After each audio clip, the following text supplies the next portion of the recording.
नमस्कार दोस्त, अभी आप सभी का स्वागत है। मैं आज जो टॉपिक ज्योग्राफी में पढ़ रहे थे, ज्योग्राफी में हमने पढ़ा था कि जो हिमालयन नदी थी, हिमालयन नदी में हमने देखा था सिंधु नदी और गंगा नदी। फिर उसके बाद हिमालयन नदी का ही जो भाग था ब्रह्मपुत्र नदी, उसके तीनों हिमालयन नदी में जो आपके सिंधु नदी, ब्रह्मपुत्र नदी और गंगा नदी, हमने गंगा नदी और सिंधु नदी को कल के भी लेक्चर में कंप्लीट कर लिया था। फिर इससे बाद आपका बच रहा था ब्रह्मपुत्र नदी। चूँकि हम जो ब्रह्मपुत्र की नदी है, ये पिछले वाले लेक्चर में असम का जब असम प्लेन पढ़ रहे थे, अर्थात असम का जब मैदान पढ़ रहे थे, तो उस समय हम जो आपका ब्रह्मपुत्र नदी है इसे कंप्लीट कर लिया था। ठीक है, आपको याद होगा, आप पीछे वाले लेक्चर में देखे भी होंगे, और नहीं देखे तो उसको देख लीजिएगा।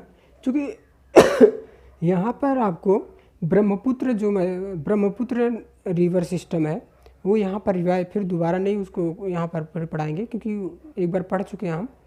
इसलिए हम ये कह सकते हैं कि जो हिमालयन नदी थी, हिमालयी क्षेत्र की जो नदियाँ थी, वो कंप्लीट हो चुका, तीनों, सिंधु, गंगा और ब्रह्मपुत्र। अर्थात जो अब प्रायद्वीपीय भारत की नदियां हैं, प्रायद्वीपीय भारत के प्रवाह तंत्र हैं, प्रायद्वीपीय भारत में जो नदियां हैं जैसे तापी, नर्मदा, फिर आपका गोदावरी, कृष्णा, कावेरी, पेरियार, मांडवी, ये जो नदियां थी इनके बारे में चर्चा करना था। और ये आपको बता दूं, जो प्रायद्वीपीय भारत की नदियां हैं वो दो भागों में डिवाइड की जाती हैं। एक तो अरब सागर में गिरने वाली नदियाँ, और एक पश्चिम बंगाल की खाड़ी में, यानी बंगाल की खाड़ी में गिरने वाली नदियाँ। चूँकि हम ये जानते हैं कि जो बंगाल की खाड़ी में गिरने वाली नदियाँ हैं वो क्यों बंगाल की खाड़ी में गिरती हैं। हमारे जो मैप है, मैप में देखेंगे जो इसका प्रायद्वीपीय भारत है, प्रायद्वीपीय भारत का जो ढाल है वो दक्षिण पूर्व की तरफ ढाल है इसका। अर्थात जब ये नदियाँ निकलती हैं प्रायद्वीपीय भारत से, तो दक्षिण पूर्व की तरफ ये इनका ढाल हो जाता है, और उसी दिशा में ये ज़्यादातर नदियाँ दक्षिण पूर्व की तरफ बहती हैं। अर्थात बंगाल की खाड़ी में जा कर के गिरती हैं बहुत सारे नदियाँ।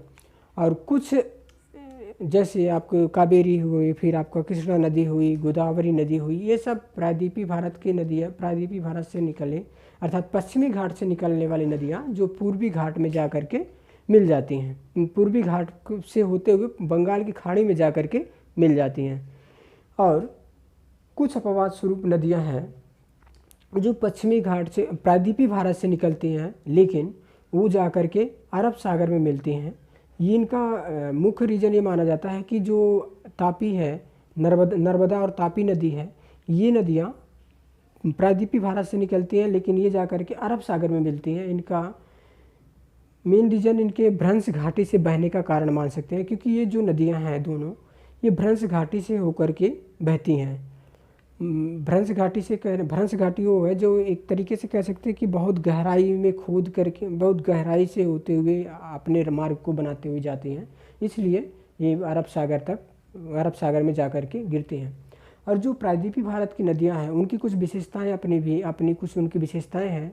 जैसे ये नदियां आधार तल को प्राप्त कर चुकी हैं, अर्थात इन नदियों में ज़्यादातर हमें कह सकते हैं कि युवा अवस्था में नहीं है, ये पौणावस्था में है। क्योंकि जो युवा अवस्था में होगा उनमें बहुत पानी होगा और उनका फ्लो बहुत ज़्यादा होगा, और वो ज़्यादा अभी न्यू एरा की जो नदियाँ होंगी, अर्थात जब हम एरा पढ़ रहे थे, युग पढ़ रहे थे उस समय, तो वहाँ पर उससे लिंक है ये टॉपिक भी। क्योंकि जो पुराने एरा की नदियां हैं वो कह सकते हैं कि वो पौणावस्था में पहुंच चुकी हैं, अर्थात पानी की मात्रा उसमें कम हो सकती है। ये इनकी प्रायद्वीपीय भारत की नदियां की विशेषता, अगली विशेषता जैसे है कि आप इनका जो अपने ढाल का अनुसरण कर लेती हैं, ये अपने ढाल के अनुसरण करने का मतलब है कि जैसे ये दक्षिण पूर्व दिशा में हमारे प्रायद्वीपीय भारत का ढाल है, तो वो दक्षिण पूर्व दिशा में ही बहने लगती हैं, आगे की तरफ बढ़ जाती हैं और बंगाल के खाड़ी में गिर जाती हैं। आगे अब बात करेंगे, जैसे कुछ नदियां हैं जो इन्फॉर्मेशन इसमें दी गई हैं, इन्फॉर्मेशन चूकना मिस ना हो, इसको यहाँ पर मैं पहले से डिस्क्राइब कर दिया हूँ। और आज हम सिर्फ उस नदियों को पढ़ेंगे जो अरब सागर में जा कर के नदियाँ गिरती हैं। क्योंकि प्रायद्वीपीय भारत में दो प्रकार की नदियाँ हैं, एक तो बंगाल की खाड़ी में गिरने वाली नदियाँ और एक हैं अरब सागर में गिरने वाली नदियाँ।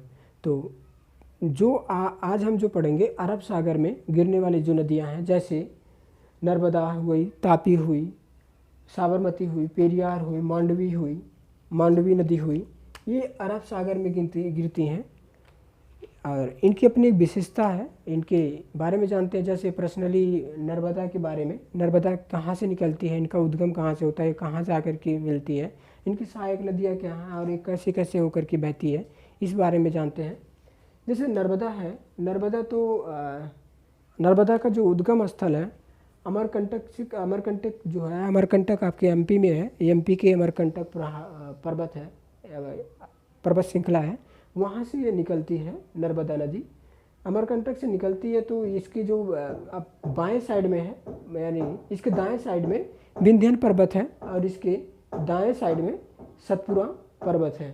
ठीक है, इसके सतपुरा पर्वत ये इसके बाएं साइड में है और इसके दाएं साइड में विंध्यन पर्वत है। ठीक, और इसी नर्मदा नदी पे ही सरदार सरोवर बांध बनाया गया है। सरदार सरोवर डैम जो यहाँ अभी जल्दी ये बना हुआ, इस विवाद भी था इस डैम के ऊपर से, सरदार सरोवर बांध है, और ये जा कर के खंभात की खाड़ी में गिरती है। ये नदी नर्मदा नदी जो खंभात की खाड़ी है अरब सागर में, अरब सागर में जा कर के मिल जाती है अंततः। और इसकी जो सहायक नदियाँ हैं, जैसे ओरसंग नदी इसकी मुख्य सहायक नदी है। इसके बाद जो है आपका तवा बंजर नदी है, शेर नदी नाम की एक नदी है जो इसकी सहायक नदियां हैं। और इसकी जो विशेषता ये और है, उसकी जबलपुर के पास संगमरमर शैलों को, जो संगमरमर शैल हैं, संगमरमर बहुत सारे संगमरमर है वहाँ पे, उसको ये नदियाँ जो नर्मदा नदी उसको काट कर करके धुआंधार जलप्रपात बनाती है। और ये फेमस जलप्रपात है एमपी का, धुआंधार जलप्रपात बनाती है नर्मदा नदी जबलपुर के आसपास इलाके में। ठीक है, ये रहा आपके नर्मदा नदी की विशेषता। और ये एमपी हुआ, आपका गुजरात हुआ, राजस्थान से कुछ भागों में से उस करके गुजरती है। आगे इसकी विशेषता इसकी ये है कि ये भ्रंश घाटी से होकर के गुजरती है और ये प्रायद्वीपीय भारत में एक अपवाद के रूप में जानी जाती है, जो प्रायद्वीपीय भारत से निकल करके बंगाल की खाड़ी में न जा कर के अरब सागर में गिरती है ये नदी। ठीक है, इसमें मुख्य इंपॉर्टेंट जो आपके पूछे जाने योग्य प्रश्न है कि इस नदी पर कौन सा डैम है, सरदार सरोवर डैम है। इस नदी पर कौन सी जलप्रपात है, धुआंधार जलप्रपात है। इसकी मुख्य सहायक नदी कौन सी है, ओरसंग नदी है। और इसके बाएं तट में कौन सी पर्वत श्रृंखला है, इसके बाएं तट में सतपुरा पर्वत श्रृंखला है और दाएं तट में विंध्यन पर्वत श्रृंखला है। ठीक है, इसके मुख्य इन्फॉर्मेशन थे। फिर इसी जो प्रायद्वीपीय भारत से निकलने वाली नदियां हैं, इसमें अगली नदी आपके जो अपवाद के स्वरूप में जानी जाती है, जो पश्चिम बंगाल की खाड़ी में न गिर करके अरब सागर में गिरती है, जैसे ताप्ती नदी कह सकते हैं इसे।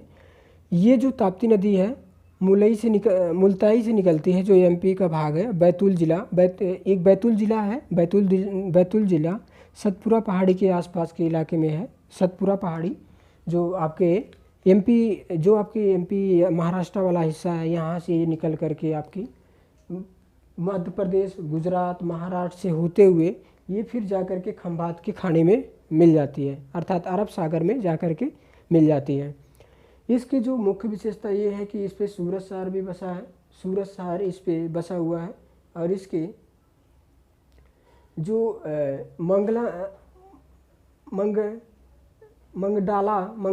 जो है इस पे डैम, ओएनजीसी जो ब्रिज है उसके पास ही जो मंगलाडा जो डैम है उसके बना हुआ है वहाँ पे ये। ठीक है, और इसकी मुख्य विषय इसमें ज़्यादा क्वेश्चन इसलिए पूछा, इससे जहाँ तक उम्मीद है कि इसके क्वेश्चन ऐसे बनाए जा सकते हैं और बनते भी हैं कि ये प्रायद्वीपीय भारत की अपवाद नदी है जो अरब सागर में गिरती है, न कि बंगाल की खाड़ी में गिरती है। और ये भ्रंश घाटी में भ्रंश घाटी से होती हुई भ्रंश घाटी से बहती हुई बहने वाली नदियाँ हैं। इस वजह से ये प्रायद्वीपीय भारत की नदी जो बंगाल की खाड़ी में नहीं गिर करके अरब सागर में गिरती है, अर्थात भ्रंश घाटी से बहने की वजह से, और ये आधार तल को प्राप्त कर चुकी है ये नदी, तापी नदी। ठीक है, इसकी इन्फॉर्मेशन है। इसके बाद आपके जो प्रायद्वीपीय भारत की नदियाँ हैं, साबरमती जिसकी लंबाई 371 किलोमीटर के आसपास है, और ये अरावली पर्वत उदयपुर गुजरात के आपके राजस्थान के डिस्ट्रिक्ट है उदयपुर, वहाँ से निकलती है अरावली पर्वत के आसपास से। और ये इसकी जो सहायक नदी है बाएं तट, इसके जो दाएं तट की सहायक नदी है सई नदी इसकी दाएं तट से मिलने वाली नदी है। और इसके जो बाएं तट की नदियाँ हैं जैसे हाथमाटी, वकाल और हरनाऊ नदी इसकी बाएं तट से मिलने वालों की सहायक नदियां हैं इसके साबरमती के। और ये नदी जो साबरमती नदी है खंभात की खाड़ी में अंततः जाकर के मिल जाती है गुजरात से होते हुए अरब सागर में। इसकी मुख्य इम्पोर्टेंट पॉइंट मुझे जहाँ तक आपको लगता है कि इसकी जो सहायक नदी है सई नदी इसके दाएं तट से मिलती है, और इसके बाएं तट से हाथीमती, बकाल और हरनाऊ नदी इसकी सहायक नदियाँ हैं। और इसके उद्गम स्थल उदयपुर राजस्थान में अरावली पर्वत से होती हैं। ये इसकी कुछ इम्पोर्टेंट पॉइंट थे। फिर इसके बाद जो प्रायद्वीपीय भारत में जो आपके दक्षिण भारत में पेरियार नदी है, दक्षिण भारत केरल की जीवन रेखा के रूप केरल जो पेरियार नदी है, पेरियार नदी जैसे गंगा का, जैसे हमें कह सकते हैं कि दक्षिण उत्तर भारत में गंगा महत्वपूर्ण हो जाती है नदी में, ऐसे ही दक्षिण भारत में भी कुछ नदियां हैं जैसे कृष्णा नदी, गोदावरी नदी, फिर आपको वहाँ की महानदी। इस तरीके से केरल की जो नदी है पेरियार नदी, पेरियार नदी जो है आप ये केरल की जीवन रेखा के रूप में जानी जाती है, क्योंकि ये नदी पानी वहाँ केरल के लोगों के लिए पानी उपलब्ध कराने की दृष्टि से बहुत इम्पोर्टेंट नदी है ये। और इस पे जो इसमें कह सकते मुल्लायार, पेरिजनकुटी और मुथीराभुजा और एडमला जो इसकी सहायक नदियां हैं दाएं तट से आकर के मिलती हैं। और इस पे जो शहर बसे हुए हैं इस पे, और इसकी जो ये कहें कि बाएं तट से मिलने वाली नदियां जो हैं चेरुथोनी इसकी बाएं तट से मिलने वाली नदियां हैं। और इस पे जो शहर बसे हुए जो पेरियार नदी है, कोच्चि हुआ, जैसे कलाड़ी हुआ, मलपट्टट हुआ, ये इसी पेरियार नदी पर ही बसे शहर हैं जो केरल के हैं। ये शहर कोच्चि हुआ, कलाड़ी हुआ, मलपट्टट हुआ, ये शहर मुख्य शहर के रूप में गिने जाते हैं वहाँ के लिए। और इसी नदी पेरियार नदी पर इडुक्की डैम आपने सुना होगा कि इडुक्की डैम कहाँ पर है, तो वो केरल के में पेरियार नदी पर ही बना हुआ है। और ये विद्युत उत्पादन की दृष्टि से बहुत केरल के लिए महत्वपूर्ण रखती है। और इसका कहें कि इसका जो ये जाके कहाँ मिलती है तो अरब सागर में मिलती है, अरब सागर में गिरती है। और इसका जो उद्गम स्थल है चेक्कमपट्टीमाला पेरियार, जो वहाँ का पेरियार टाइगर रिजर्व है, चेक्कमपट्टीमाला वो पेरियार पक्षी टाइगर रिजर्व है, उसके पास से निकलती है चेक्कमपट्टीमाला वहाँ का एक जगह का नाम है आपके केरल के। तो वहाँ से ये नदी का उद्गम होता है और अरब सागर में जा कर के गिरती है। इसमें जो मुख्य पॉइंट है कि कहाँ इसकी केरल की जीवन रेखा के रूप में जानी जाती है पेरियार नदी को। और इस पे जो डैम है इडुक्की डैम विद्युत उत्पादन की दृष्टि से बहुत ही महत्वपूर्ण रखता है, ये पेरियार नदी पर बना हुआ डैम इडुक्की डैम।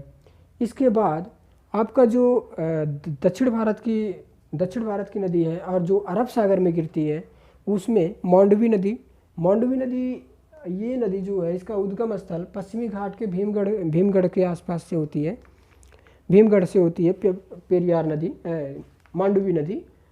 और ये जैसे पेरियार नदी केरल की जीवन रेखा के रूप में जानी जाती है, केरल की जीवन रेखा नाम के रूप में जानी जाती है, ऐसे मांडवी नदी गोवा के जीवन रेखा के रूप में जानी जाती है। और ये मांडवी नदी जो महाराष्ट्र, कर्नाटक, केरल, गोवा में सबसे ज़्यादा बहती है। गोवा में 45 किलोमीटर के आसपास बहती है और ये महाराष्ट्र में 1 किलोमीटर के आसपास बहती है और ये कर्नाटक में 35 किलोमीटर के आसपास बहती है। जो सबसे ज़्यादा बहती है वो गोवा में बहती है, इसलिए इसको गोवा का मुख्य नदी या फिर इसके गोवा का जीवन रेखा के रूप में इसको परिभाषित किया जाता है।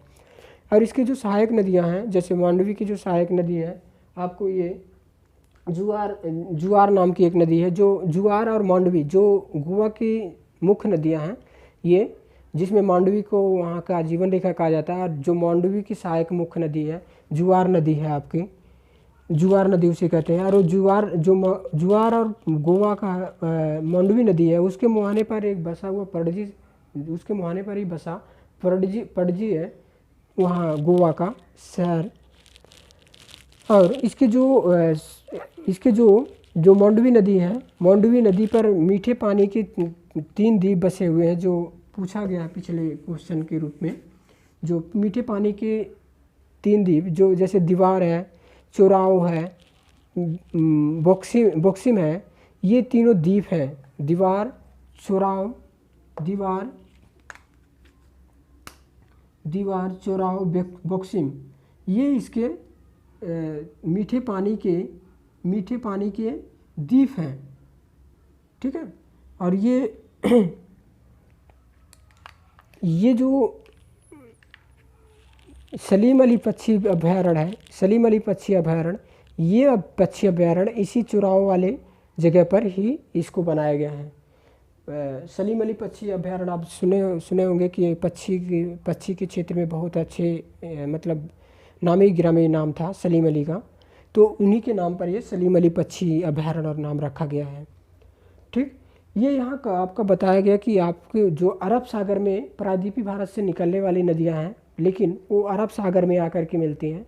अरब सागर में जाकर के उनका विसर्जन होता है, मतलब उनका मुहाना अरब सागर में है।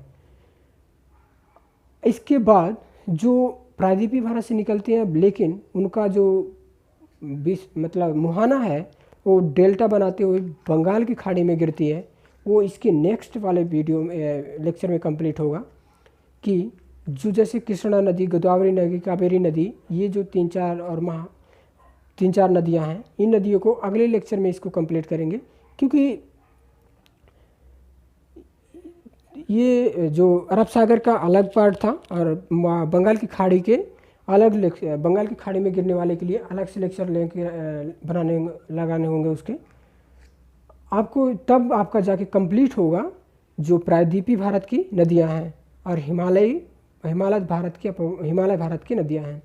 अर्थात ये हमारा फिर नदी वाला चैप्टर कंप्लीट होगा, अर्थात जो अपवाह तंत्र है वो कंप्लीट तब जा कर के होगा पूरा, ठीक है। मैं उम्मीद करता हूँ आपको ये समझ में आया होगा, आपके लिए इम्पोर्टेंस हो, आपके लिए ये महत्वपूर्ण होगा।